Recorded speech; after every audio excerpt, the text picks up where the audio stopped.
Hello. Today we're going to be talking about stress. I'm sure everybody has had plenty of experience with stress in their daily lives. I'm going to be talking about stress as it relates to engineering. First things first, what is stress? For being something so fundamental to engineering, and indeed to everyone's everyday lives, stress is pretty tricky to define.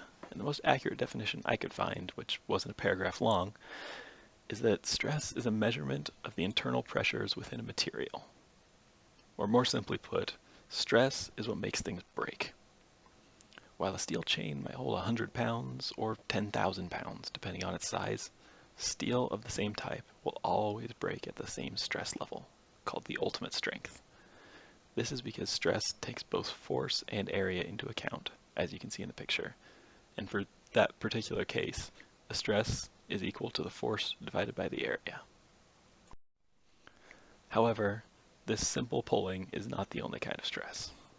Stress can be divided into two broad categories: normal stress, which contains pushing, pulling, and bending, and shear stress, which contains cutting and twisting.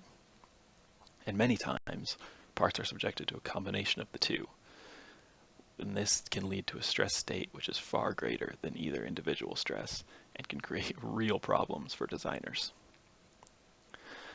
While I understand this is all still kind of theoretical, here's an example which will hopefully make it a bit easier to understand. Rubber bands. Everybody's used them, and everybody snapped them. Now start on the left with a single rubber band. Pull that rubber band until it breaks. Now move over to the right.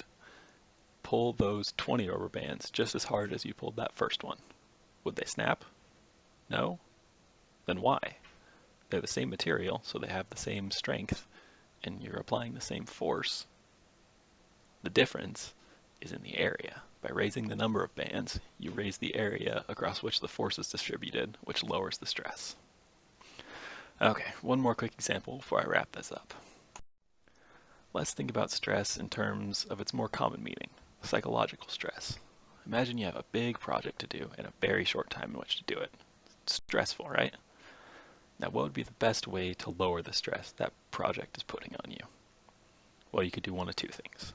You could either lower the amount of work you have to do, or you could increase the amount of time you have to do it. And this situation is analogous to engineering stress, as you can see on the screen.